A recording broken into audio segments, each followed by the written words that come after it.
দুপুর ১টা নাগাদ পড়া শেষ করে আমি যখন বাইরে যাই, বাইরে গিয়ে দেখি খুব সুন্দর মেঘলা ওয়েদার করেছে, তাই আমি খেয়ে ঘুমিয়ে পড়েছিলাম।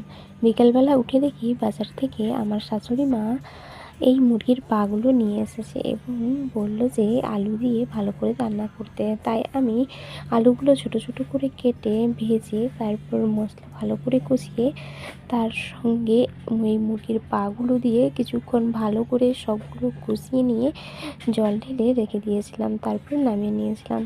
রান্না শেষ করে খাওয়া দাওয়া করতে করতে প্রায় 8:30 বেজে গিয়েছে। এরপর আমি একটুক্ষণ রেস্ট নিয়ে পড়তে বসলাম।